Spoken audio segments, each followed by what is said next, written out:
नमस्कार, आप देख रहे हैं पंचायती राज न्यूज और मैं हूं आपके साथ छवि।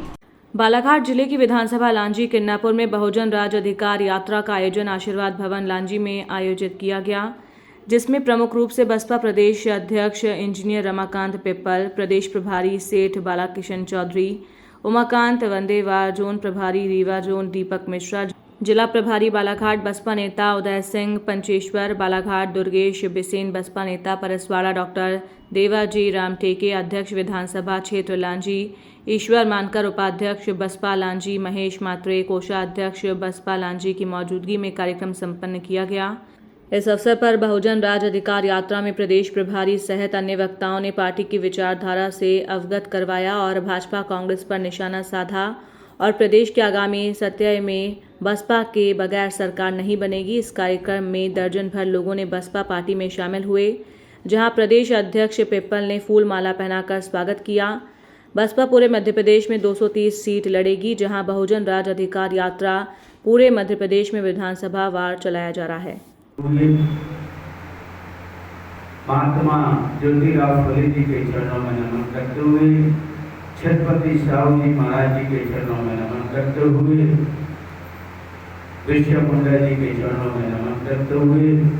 इस देश को संविधान देने वाले डॉक्टर बाबा साहब भीमराव अम्बेडकर जी को नमन करते हुए, सोती कौम को जगाने वाले, राजनीति सिखाने वाले बहुजन समाज पार्टी के संस्थापक माननीय कांशीराम जी को नमन करते हुए,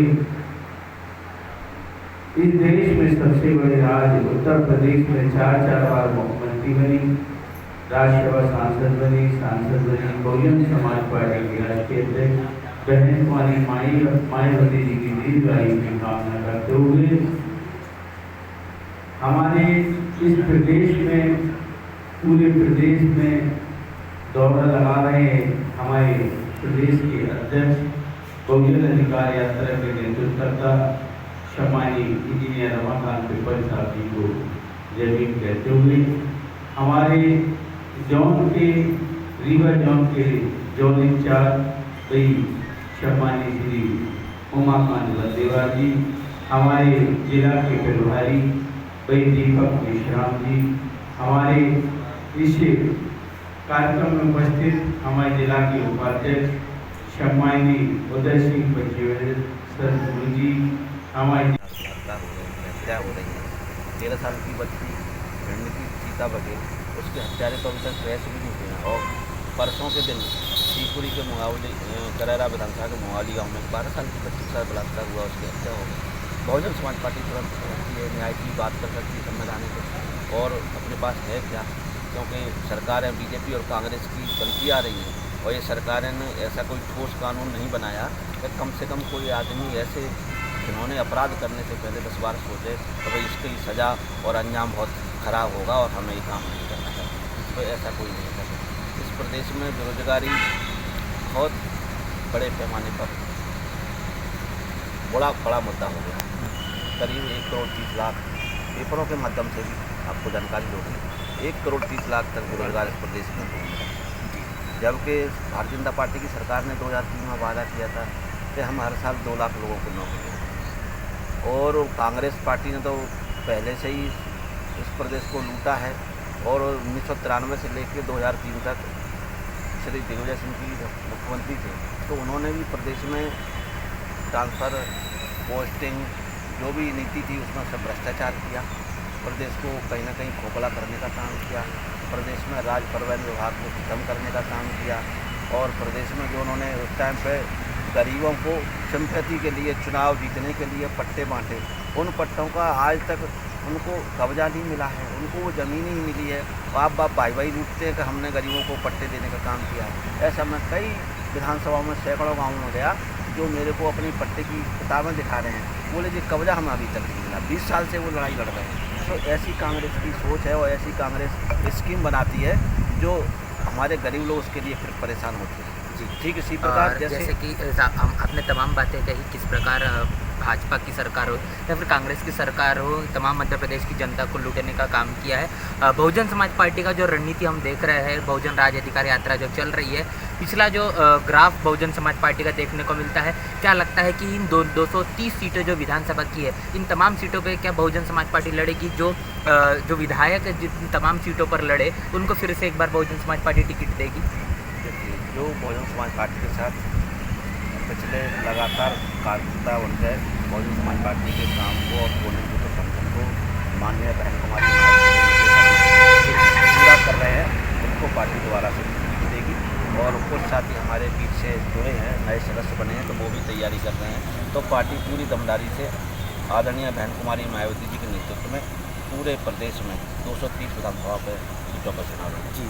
जिस तरीके से बहुजन राज अधिकार यात्रा चल रही है, कितना प्रतिशत मिल रहा है सर? तमाम आप विधानसभाओं में जिस प्रकार घूम रहे हैं, अपने शुरुआत से ग्वालियर से लेकर तो अभी तक तमाम जो विधानसभाओं के नाम गिनाए हैं, इसमें कैसा बहुजन समाज पार्टी को लेकर प्रतिशत देखने को मिल रहा है? देखिए, जैसे ही मैं यात्रा लेकर निकला तो एक अलग ही माहौल लोगों में उत्साह समर्थन मेरे को देखने को मिला, क्योंकि गरीब समाज टकटकी लगाए देख बैठा है कि अब हमें न्याय कहाँ मिलेगा, क्योंकि कांग्रेस बीजेपी का शासन उसने देखा है और दोनों ही के शासन इस प्रदेश में गरीबों के शोषणकर्ता लोग रहे। उन्होंने इस प्रदेश में भ्रष्टाचार को बढ़ावा दिया है, माफिया लोगों को संरक्षण दिया है, खनिज माफिया हो, भू माफिया हो, शराब माफिया हो, गुंडे माफिया हो, जिन्होंने इस प्रदेश में गरीबों का शोषण किया है, बहन बेटियों का शोषण किया है। तो ऐसे लोगों को ये पार्टियां दोनों ही संरक्षण देने का काम करती हैं। बेरोजगारी का बुरा हाल है और इस प्रदेश में सरकारों ने गरीब बच्चे जो सरकारी स्कूलों में पढ़ते थे, उन सरकारी हजारों स्कूलों को बंद कर दिया। इस आधार पर तो बच्चे पढ़ने नहीं आते। जब आपके टीचर अच्छे से पढ़ाने का काम नहीं करेंगे, टीचर वहाँ पर खाना बनाने और अन्य कामों में लगे रहेंगे और बच्चों से कहेंगे आप पढ़िए, और वो उनका पढ़ाने के लिए आपके पास कोई सेटअप नहीं है, कोई शिक्षा नीति नहीं है, वो सिर्फ सरकार बनाने के पीछे पड़े रहते हैं कि हमारी सरकार कैसे बने, और उन्होंने स्कूलों की तरफ कोई ध्यान नहीं दिया है। इसलिए इस प्रदेश में शिक्षा नीति बहुत ख़राब हो गई है। उसको सुधारने के लिए पूरे प्रदेश में समर्थन मिल रहा है। बेरोजगार भाई इस उम्मीद के साथ हमारे साथ आ रहे हैं कि बहुजन समाज पार्टी ने जिस प्रकार माननीय बहन कुमारी मायावती जी के सरकारों में देखा है कि वहाँ पर किस तरह से बैकलॉग और कुछ नए पद सृजन करके उनके पदों को भरकर उनको रोज़गार देने का काम किया, कुछ लोगों को स्वरोजगार देने का काम किया, कुछ लोगों को सरकारी विभागों में 30% ठेकेदारी का आरक्षण देकर उनको रोजगार देने का काम किया। तो ऐसी उम्मीद यहाँ के मध्य प्रदेश के युवाओं को है कि बहुजन समाज पार्टी कुछ हमारे लिए अच्छा करे। जी जी, बहन बेटियों को जैसा आपने बताया कि तमाम उम्मीदें जो बहुजन समाज पार्टी से लगातार लोग लगाए हुए हैं और ये उम्मीद लगातार हमको देख रही, जैसे जैसे चुनाव आता है बहुजन समाज पार्टी तमाम अपनी नीति नियमों को लेकर फिर एक बार चुनाव में आ जाती है, लेकिन चुनाव नज़दीक आने के बाद में ही जो परिणाम निकल कर आते हैं वो लगातार इस प्रकार देखने को मिल रहा है कि बहुजन समाज पार्टी का जो वोट ऑफ परसेंटेज है वो लगातार गिरता हुआ नजर आ रहा है। सर, क्या बड़ा कारण है कि ये तमाम चीज़ें बहुजन समाज पार्टी को झेलनी पड़ रही है? हाँ, देखिए, जो ये लोग अमीरों से, धन्ना सेठों से, पूंजीपतियों से, अडानी अंबानी जैसे लोगों से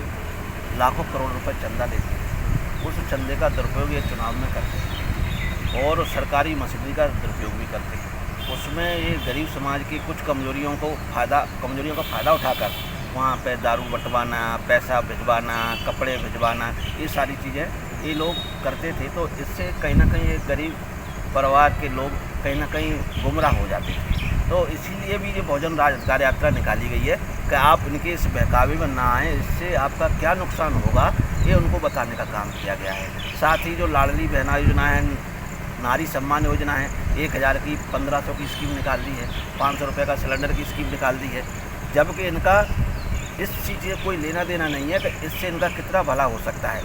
तो हमने फिर इनको समझाने का काम किया कि बहुजन समाज पार्टी की आप एक बार सरकार बनाइए, बहुजन समाज पार्टी आपके बच्चों को फ्री में शिक्षा देने का काम, फर्स्ट स्टैंडर्ड से लेकर कॉलेज तक और PCS और UPSC की कोचिंग तक आपको अच्छी शिक्षा निःशुल्क देने का काम करेगी। जब माननीय बहन जी की सोच है और माननीय बहन जी चाहती हैं कि भारतीय संविधान के मौलिक अधिकारों के अनुसार इस देश और प्रदेश के बच्चों को फ्री में शिक्षा मिले और वो अपने उन्नति करें, आगे बढ़े, अपने परिवार का, समाज का नाम रोशन करें। तो इससे लोगों में बहुत जागरूकता और समर्थन हमको मिला है। और आपने देखा भी होगा किस प्रकार गर्मी पड़ी, लू चली, और बहुत आंधियाँ चली, पर हम लोग डटे रहे, चलते रहे। तो हमें देख बच्चे, बूढ़े बुजुर्ग, माताएं, बहनें दोपहरी में खड़ी हुई हैं, माला लेके खड़ी हैं, कोई पानी लेके खड़ा है, कोई फूल बरसा रहा है। इतना प्यार, अपार समर्थन, आशीर्वाद मिला है। तो ये उम्मीद ही नहीं,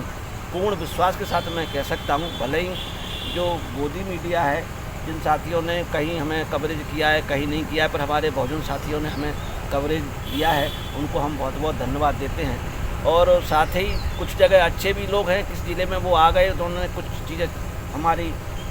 सरकार को आगाह करने का काम किया है, पर हम उनसे इतने ज़्यादा खुश नहीं हैं, क्योंकि ऐसी सोच उनकी बनी हुई है। पर कोई बात नहीं है, बहुजन साथी भी हमारे अब इस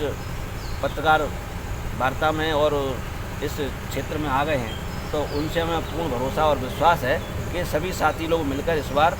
पूरे प्रदेश में बहुजन समाज पार्टी द्वारा चलाई जा रही बहुजन राज अधिकार यात्रा का इतना बड़े पैमाने पर प्रचार प्रसार करेंगे कि अब इस 2023 के होने वाले चुनाव में हर हालत में बहुजन समाज पार्टी की सरकार बनेगी, और बहुजन समाज पार्टी के बगैर भी किसी की सरकार नहीं बन सकती है। माननीय बहन कुमारी मायावती के हम बहुजन समाज पार्टी मध्य प्रदेश के सभी कार्यकर्ता साथीगण माननीय इंजीनियर रामजी गौतम जी के मार्गदर्शन में जरूर माननीय बहन जी का हाथ मजबूत करेंगे और 2023 में बहुजन समाज पार्टी की सरकार बनेगी। जी, जैसे कि आपने बताया, अभी हाल ही में एक हादसा हमको देखने को मिला उत्तर प्रदेश के देवबंद के अंदर में, सहारनपुर में चंद्रशेखर आज़ाद के साथ में जो हादसा हुआ है, और उसको लेकर लगातार हम मध्य प्रदेश के अंदर में देखते हैं कि उनकी तमाम जनसभाएं चल रही है, एक बड़ा हुजूम उनकी जनसभाओं के अंदर में देखने को मिलता है। क्या लगता है सर, चंद्रशेखर आज़ाद के माध्यम से क्या बहुजन समाज पार्टी को किसी भी प्रकार का कोई नुकसान देखने को मिल रहा है? वोटों का बंटवारा हो सकता है? किस तरीके से बहुजन समाज पार्टी को आप अभी मजबूत करेंगे? उत्तर प्रदेश में भी बहुत बड़ी सभाएं होती थी, हुजूम उमड़ता था। हाँ। उसके बाद जब चुनावी माहौल बना और चुनावी समय आया, तब किस प्रकार उनका नज़रिया रहा, किस तरह से उनके वक्तव्य रहे, ये सब ने देखे हैं। और मध्य प्रदेश में या राजस्थान में उनकी सभाएं हो रही हैं, ये सब लोग देख रहे हैं, पर ये कहीं ना कहीं वोटों के पोलराइजेशन के लिए है। कहीं ना कहीं कांग्रेस बीजेपी के द्वारा प्रायोजित सिस्टम है, जिसमें कहीं ना कहीं पीछे से बैक सपोर्ट देकर इस तरह की हवा बनाई जाए कि बहुजन समाज पार्टी कमज़ोर हो। तो ये तो वक्त बताएगा कि मध्य प्रदेश में बहुजन समाज पार्टी कमज़ोर है, कि इस बार पूरी रणनीति साम दाम दंड भेद की अपनाते हुए इस बार कितनी ताकत से माननीय बहन कुमारी मायावती जी का विशेष फोकस मध्य प्रदेश पर ही है कि हमें हर हालत में इस मध्य प्रदेश में सरकार बनानी है। तो ये तो समय बताएगा कि कौन किसको कितना नुकसान पहुंचाएगा। हाँ, और जो ऐसा भ्रम पैदा करने के लिए वो घूम रहे हैं, प्रयास कर रहे हैं, पर हम लोगों का भी प्रयास रहेगा और हम भी पोलिंग गाँव पहुँच रहे हैं, और हमारे जितने भी जोन बने हैं इस प्रदेश में, और उसमें हमारे जितने कार्यकर्ता हैं, वो सब गाँव सेक्टर जाके मीटिंग लेते हैं कि दिन में कम से कम पार्टी की 200 मीटिंगें पर डे होती हैं। ऐसा सेटअप माननीय इंजीनियर रामजी गौतम जी ने बना के रखा है। तो आप इस उम्मीद के साथ, मैं आपको भरोसे के साथ भी कह सकता हूँ कि कुछ भी कर लें, इस बार कांग्रेस बीजेपी सरकार में नहीं आने वाली है, बहुजन समाज पार्टी। जी, आज बहन मायावती के माध्यम से जो बाइट ANI और PTI को दिए है, उन्होंने UGC को लेकर बड़ी बात कही है। मुसलमानों के माध्यम से जो तमाम बड़े नेता है, ओवैसी है, फारूक अब्दुल्ला, इन्होंने जो विपक्ष ने बहुत बड़ा जो विरोध यहाँ पर दिखाया, इसको लेकर बहन जी का भी अभी विरोध करने के देखने को मिल रहा है। क्या बड़ा कारण है बहन जी का इस तमाम मसले को विरोध जो देखा जा रहा है? बहन कुमारी मायावती सर्वजन है, सर्वसुखान नीति आधारित सर्वधर्म सम्मान करने वाले नेता हैं, और माननीय बहन जी कभी भी किसी भी धर्म का, किसी भी जाति का, मजहब का कभी भी कोई अपमान नहीं करते जी। और वो चाहती हैं, क्योंकि हमारा संविधान कहता है, सेकुलरिज्म हमारा संविधान कहता है, इसलिए माननीय बहन जी ने जो भी कहा है वो बहुत सटीक और सही उनकी ट्वीट है, उनकी बाइट है। हम माननीय बहन जी को प्राउड फील करते हैं कि हमें ऐसी नेता और उनका नेतृत्व मिला है कि हमें कहीं भी सिर ऊंचा